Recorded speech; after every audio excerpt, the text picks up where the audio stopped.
All right, Learn Jazz Live. I'm here with an incredible musician and educator, Donna Schwartz. Such a pleasure to have Ooh, her nice for hair. the second time on our Learn Jazz Live virtual summit. 3 devices to up-level your blues solos and break free from running up and down blues and pentatonic scales. When you first sent that in to me, I was like, I want to know the answer to that. Also, there's So a do lot. I know I. they can't.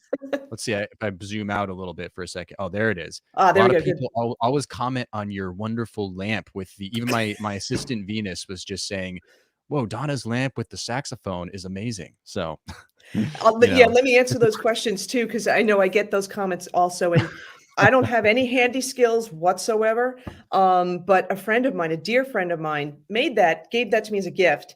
And his name nice. is Rudy. And I said, Rudy, man, you could have your own business doing this, but it takes a while to Yeah. build those things for sure. And yeah, it's a Busher. In case you're wondering, everybody always wants to know the brand. It's a Busher Alto. And yeah, he just made that beautiful lamp. And so it's a great backdrop for sure. I'm assuming it's like not a very high quality alto saxophone or Actually, Bushers, no, they weren't so oh, bad. But I'm sure that this one, probably has seen its better days. Although it seems like it's fairly good quality. But I never played a Busher. I played a gotcha. Yamaha's, Selmers, all that kind of thing. But I was like, Gotcha. oh my God, what an incredible gift! So Yeah, that is a great gift. Love it. yeah, Anyways, to the main event, right? yeah, yeah. Let's go to the Q&A. Okay, we got our first question from Walter. Do you have any specific recommendations for blues recordings and artists? Yeah, so this is a great question, and I was actually, I'm going to have Brent also chime in too from the rhythm section perspective of this. So as a horn player, the session was on Honky Tonk, and the funny thing is that the first time I heard Honky Tonk was from the Jimmy Smith Primetime CD. It was not the 1950s rock version or anything like that. It really wasn't. My mentor at the time, Lou DeBow, aka Lou Saxon, said, "Hey, listen to this." And he had like partial lung left. The guy smoked like crazy, but man, could he play? You're like, Donna, listen to this. Learn the 5 choruses. I'm like, okay. so so so we did. You got to get that CD. That's the first thing I'm going to say to you. Now, Okay. it's not easy to get. I don't think it's on YouTube. It may be on YouTube. Jimmy Smith Primetime CD. Jimmy Smith, amazing organ player. Mhm. The 3 saxes that played on there, that played the solos. Incredible. I'm just trying to think. Anything with Stanley Turrentine, Oh yeah. there's Yes. no question because we're talking about style. You've got to listen to it's not just the notes, folks. It's the style, it's the articulation, it's the nuances. And also, blues is about feeling. The reason why I wanted to do this workshop was because I remember when I was growing up, I was taught, okay, here you go on trumpet, C blues scale. Just learn it, know it. There you go. You can play the blues now. Woohoo! So sounded great the first few times. And then I'm like, okay, I'm playing up and down the scale. What's next? Right. And the thing that people forget about is adding the emotion to that as well. So I would say anything with Stanley Turrentine, any Jimmy Smith types of things. Off the top of my head, mm, Lou Donaldson would. I'm thinking Mhm. soul Mhm. music, honestly, not just blues. I'm thinking Lou Yeah. Donaldson, Cannibal Adderley. Oh, absolutely. Cannonball You for know, sure. I mean, yeah, yeah. yeah. There's no question about that. And you know what? I'm going to say this too. I've interviewed some people on the Everything Saxophone podcast. You also want to listen to people like Bobby Spencer, who was out here with me in LA, blues legend.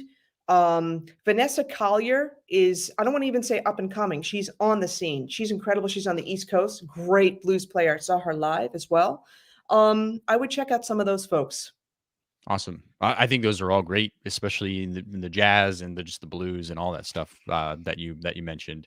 The first thing I thought was like, if you want to sound bluesy as hell, for sure, Stanley Turrentine. Like, if it's like you almost can't go wrong with that. So, that's awesome. Yeah. Yeah, no, that's good. This could be. I don't know if it's a question about your course. Do your lessons outside of this workshop extend to more complex progressions such as Parker blues? Okay, not in the course. I'm really focusing on honky tonk and a lot of there's so much gold in those 5 choruses of solos.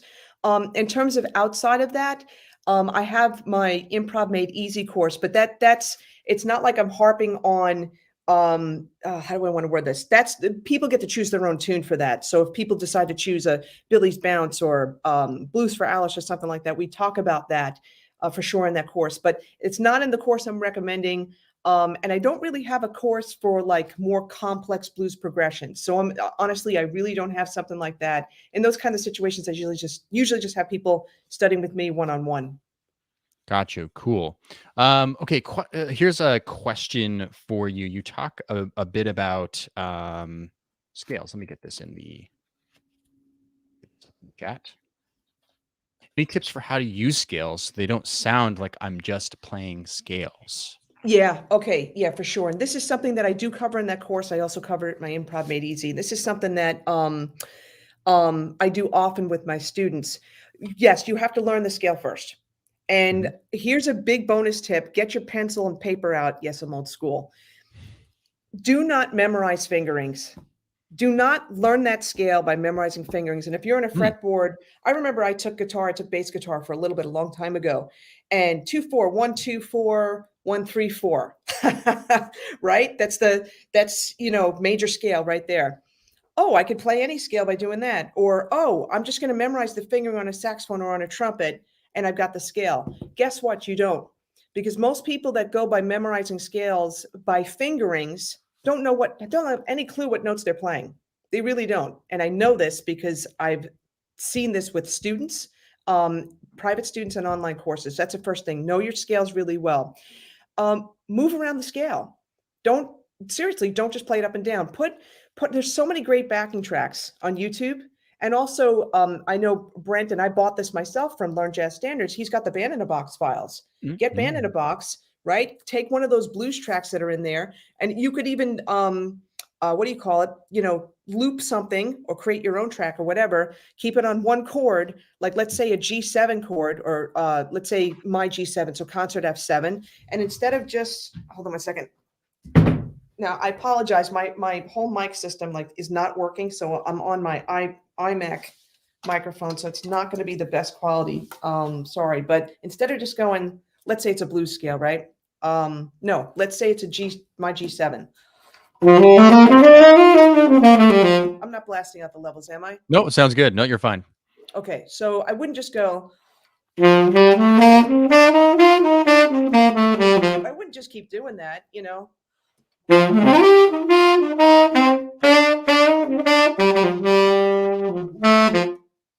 I would do arpeggios in there. I would. Mm. Yeah, I added a B flat in there, whatever. But jump around the scale. Yeah. Use arpeggios and use more than arpeggios. Do practice your intervals of sixths, of ninths, of what do you call it? Fourths, whatever it may be. Jump around the scale. Get comfortable with it that way. Yeah. No, that's a great advice. I love how you mentioned like just taking like you could just loop maybe a chord or even two chords or three chords, and you could just go to town on just that. Like, okay, let's use this device, this scale, right? Maybe your extended blues scale, which I thought was really cool. And you Yeah. could figure out as many different variations and ideas. I like even just your example, you did that like where you just jumped up Yep. huge interval leap. Like that's even just one concept, right? That you could use. Yeah, and you know what's interesting too? Gosh, who said this the other day? I either read it somewhere or whatever, but there are people that when they're working on concepts. Oh, I know who it was. It's going to be an upcoming guest on the podcast, and she's from Copenhagen, and she practices like intervals of sixths. So Nice. that's one session. And you know what? Also, let me expand on this too. If you get a backing track, this is important. Context. I could practice these scales till I'm blue in the face. Number one, if I don't do it within metronome, that could be bad in a Mhm. certain respect because you lose your sense of timing. But number two, if I have a backing track, I could also not only have the timing, but I'm also hearing how the notes sound in context, Mhm. how they sound against the chords. And you're going to know at first, some notes like a seventh, you're not going to like if you're a beginner. You'll be like, ew, why would people do that? But then the more you do it, you'll be like, oh, that sounds really cool. So yeah, just some context with regard to that. Yeah, awesome. Love it. Mark asks a saxophone question. I love the growl in the blues. Any suggestion? Because I run out of breath quickly. Yeah, this is something that,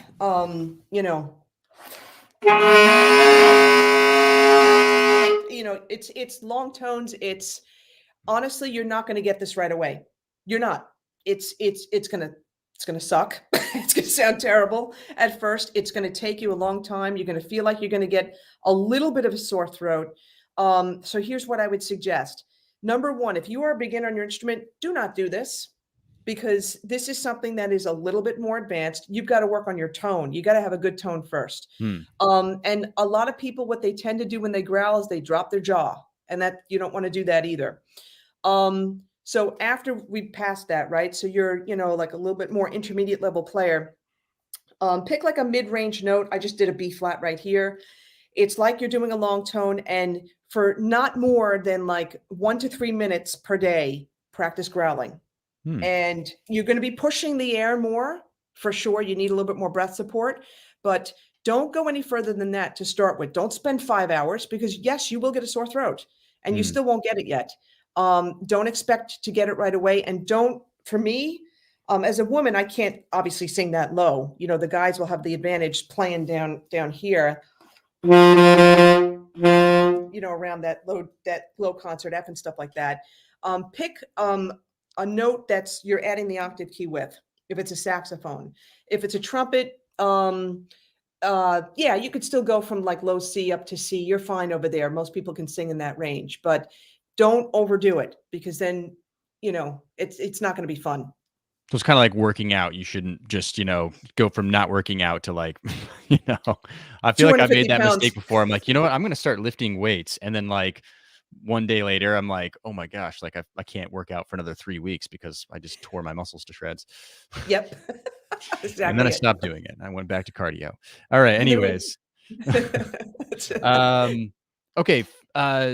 Phil Burris asks, can you comment on using the devices to develop a solo across the form, like the growl over the 1 and the sequence over the 4 and 5 did in the example? What works best to make a solo build like that?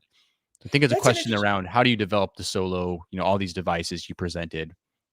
How would you go about it? Yeah, you know what? So, growl is all about feeling. It's all about emotion. So at first you're going to throw it in everywhere. I know that we all do that. You're going to throw it in everywhere and be like, okay, that doesn't sound as great. So that's something that it's like a spice on a food. You don't want to Hmm. do it too much. Hmm. However, I'm going to say this: back in the 50s, you listen to 50s rock players, and you're hearing that it's not a growl. It's like I don't want to say a crunchy kind of sound. It's a gritty kind of sound. And that's just the style of that time. So they were able to, use that and control that. But I'm going to say is, if you're starting out, don't do that all the time. What I would start off with is, you know what? This is basic jazz improvisation 101. You don't want to play a million notes in the beginning. It's Hmm. overwhelming for the audience. So, Ooh, those are good notes. mm, mm, mm, mm. You know what I'm saying? It's like start off Yeah. sparse, keep it like that, because it's like, hey, how you doing? Oh, I heard that you know what happened to me the other day? You see what I'm doing right there? I'm having a Yeah. conversation. Yeah. So I'm starting off with, hey, how you doing? Little thing right there. I hear them back, space, and then I say something a little bit more, and it's kind of like a question or whatever. Wait for them, and then I give a little more of my statement. So it's really more about developing the solo as a whole, as opposed to thinking, what am I going to put on the 5 chord? What am I going to put on the 4 chord? I don't think that way. So I'm is it thinking more like conversation.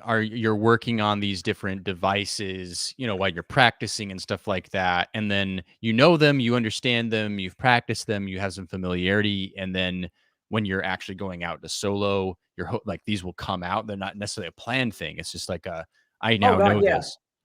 Oh God, yeah, for sure. And listen, we all go through this, where we're like, I tell stories about this, and this is true.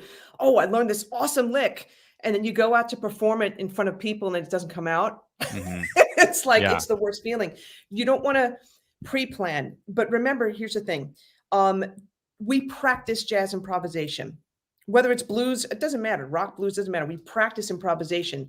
So in your practicing, could you say, okay, you know what? Maybe over that 5 chord, I could maybe do something there. Maybe I want to throw in the growl for extra tension. That's awesome. But when you're out performing, you're not thinking of that. You Mhm. practiced enough and you're in the moment. Okay. So Yeah. I hope that answered that question. It But did, it totally did. okay. I think it's a hard one. I've noticed this with students. It's a hard one to put your mind around, that you don't do so much of the thinking when you're performing. It's not like you don't think, but it's not that in order to really, especially when it comes to improvisation, tell me if you agree with this, Donna.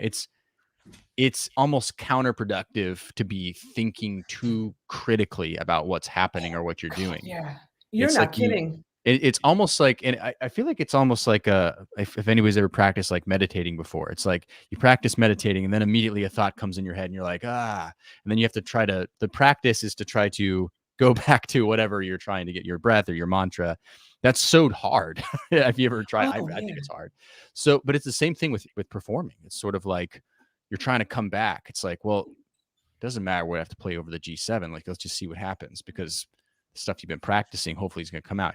I don't know. Would you agree with that's kind of some Oh similarities my there? gosh. No, without a doubt, absolutely. And we all listen, you all are going to be wherever you are at. Okay. A lot of people are probably advanced here too, but I'll tell you, I've had my worst solos when I kept thinking about the notes, like which chords am I at, or the notes in the chords, like Yeah. really in a granular level, Hmm. um, where I really just felt one with myself and one with the band was just like stepping back and looking at the big picture. And what am I going to say? What am I going to say, through my horn? And I'm not a player that plays a million notes. I'm not. That's not me. I Hmm. can talk a million words, but actually, I'm not that way either. I just get to the point and I get out. Yep. And that's the kind of person I am. That's the kind of player I am. Yeah. So, yeah, no, I totally agree with you. I get in the most trouble when I'm thinking too much on the stage. Yep. Love it. Love it. Love it. Okay. Aisha asks, what are some spices to add to a blues solo with the blues scale or the extended blues scale or any other scales? Yeah, so again, the spices would be a growl. It would be like the turns and stuff like that. Um, grace notes, but again, you're not doing the grace notes that you would do in like contemporary jazz, smooth jazz type of style. You have to be stylistic about it. It's how you, as a horn player, how you articulate. Da da da da da da da da da da da da. To me, it's also and I mentioned this in the workshop too, like sequences aren't really a Hmm. spice, but like Stanley Turrentine does a lot of like like like that 16 da da da da da da da da, just Yeah. that Rhythmic spices. rhythmic. Yeah. Yeah, rhythmic spices for sure. I always think about that. Dynamics. People don't talk about that, but you know what? The thing is that you don't have to always play, as I call it, and I did this with Lucia Sarmentino on the podcast, pedal to the metal. You don't always want to be pedal to the metal all the time. Why not play soft and see if the rhythm section can catch you? That's really effective. Yep. Yeah, absolutely. No, those are some great examples of adding more outside of just the note choices, right? It's like the way you attack the note. It's the way you Yes. approach the line. Yeah. That can make a huge difference. Yeah, for sure. Lewis is asking, what's just for context? I know that Lewis is a trumpet player. What's best ways to improve technique for wind instruments? Awesome. And I'm glad you told me he's a trumpet player too, because I play trumpet as well. So I talk about this often with my students. The more technical things you learn, and it's not just going up and down a scale. You have to do that at first, but then, like I mentioned before, I've got like this whole system for working out scales and owning them. You've got to know your scales. You got to know your arpeggios. Now, as a trumpet player, I've gone through the Arbin, the Saint Jacome, the Charlier, the Brandt book, the Haydn Hummel concertos, the Hindemith concertos. I'm mentioning classical music. Oh, and Charlie Parker practiced classical too, by the way, Mhm, folks. So, mhm, if you really want to build your technique, um, there's many ways to do this. You should, if you're into reading, you should, practice classical stuff, classical method books, Rubank series for woodwind instruments, solos, etudes, that kind of thing. You also can check out jazz etudes. Greg Fishman, amazing, amazing stuff right there. The Jim Snodero series, Jazz Conception. There's easy jazz conception, intermediate, and the regular one that first came out. Anything that, if you're going to deal with the jazz etudes, try to get something that has a recording with it, because you need to hear the articulation. You need to hear the style with that, for sure. Classical is going to be a little bit hard in terms of the etude books, but the more things that you play, subconsciously, you're taking that in. Subconsciously, if you're working on it, if you're not just blowing through it like sight reading, if you're working on it, you're going to internalize this stuff. And then over time, it's going to come out. So it's sort of like this. Think of this analogy. When you were 5 years old, think of the vocabulary that you had back then. It wasn't a lot. You still had a conversation, though. Fast forward to age 15, more vocabulary, better conversations. Fast forward, let's say you're 30, much better vocabulary, much better conversations, So it's all that stuff that you work on that'll eventually get internalized. Cool. We have time for one more question. Well, let's do 2 rapid fire questions. Okay. So Thanks. quick Okay. answers. We're out of time. So Fritz is asking why some teachers avoid teach licks for improvising. Maybe it isn't useful for developing your own creativity. Okay, this is going to be actually not a quick one, but I don't, it depends on the student. Some students I will teach licks for sure. I just tell people you've got to do a lot of listening and that kind of thing. I do want you to use your own creativity, but here's the biggest reason why I don't just do licks. Because people have this notion that solos are a string of licks put together. They are not. And I really try to emphasize the fact that, if you want to learn how to improvise, you have to do a lot of listening. You should learn licks. You should transcribe them in all the keys. But do not think that you're going to take that lick and put it together with a whole bunch of other licks and make a solo out of it. So that's why, and you hear me online. I say this all the time, and people yell at me for this, but I don't care. I know from my own experience, you can fail if you do that. Use the licks to build your technique. That's a better way of saying it. Use them to build your technique. Yep. Awesome. Okay. Quick fire. Is this the question you asked on your podcast? I can't remember. What is one tool that is under $100 you can do it? I was like, where have I heard that before? Oh, it's when Donna interviewed me for a podcast. Yes, and Lisa is one of my star students. She's awesome. Right, She's Lisa. She's Right great. on. She's a great player. She's like amazing. So thanks, Lisa, for asking that question. And now I got to think about it. Damn it. Oh man. How the tables have turned. Yikes. You know what? Just really quickly, like I'm thinking about it. I'm going to say tonal energy tuner. It's like $4 or $5, and it's not just a tuner. It's a tuner and a metronome. And there's so much you can do with that. You could have a click on 2 and 4. You could set different meters on there. You could create drones on the tuner. I would say that for right now. I can't think off the top of my head anything else. It would be CDs, honestly. And I guess I'm old school. It would be CDs listening for sure. Absolutely. Lisa, it's funny. Okay. So, Donna, thank you so much. This has been wonderful, wonderful Q&A session, wonderful workshop. We're incredibly grateful and fortunate to have had you join us for Learn Jazz Live 22. The next workshop that is starting now is Brett Pontecorvo's Orchestrating Your Musical Breakthrough. This is just about as motivational as it gets. You're going to want to check this one out. It's all about mindset, and trust me, you're going to find this high impact. So go check that one out. Now we'll have a Q&A session with him at 3:40, and we'll look forward to that. Again, Donna, thank you so much, and we'll see you all at the next one. Cheers. Thanks, guys. Bye.